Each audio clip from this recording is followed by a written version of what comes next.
Hi friends, அனைவருக்கும் வணக்கம். எல்லோரும் எப்படி இருக்கீங்க ஃப்ரெண்ட்ஸ்? நல்லா இருக்கீங்களா? குழம்புல நம்ம அதிகமாக மசாலா போட மாட்டோம். ஒரு சில டைமில் வெயில் காரணமாகவோ இல்லை மசாலா சேர்த்தா உடம்புக்கு நமக்கு ப்ராப்ளம் வரும்னாலும் அதுக்கு ரொம்ப ஈஸியான ஒரு டிப்ஸ் பார்க்கலாம். குழம்பு நல்லா கெட்டியாகவும் திக்காகவும் அதோட நல்ல சுவையாகவும் வரும்.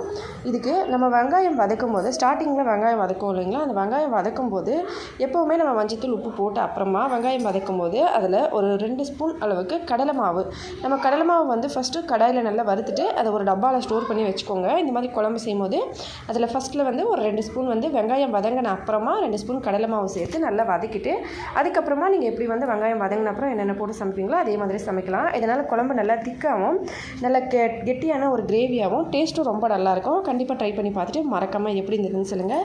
வீடியோ பிடிச்சிருந்தால் லைக் பண்ணி ஷேர் பண்ணி சப்ஸ்கிரைப் பண்ணுங்கள். ஹெல்த்தியாக சாப்பிட்டு சந்தோஷமாக சேஃபாக பத்திரமா வருங்க. அடுத்த வீடியோவில் பார்க்கலாம் ஃப்ரெண்ட்ஸ். நன்றி, வணக்கம்.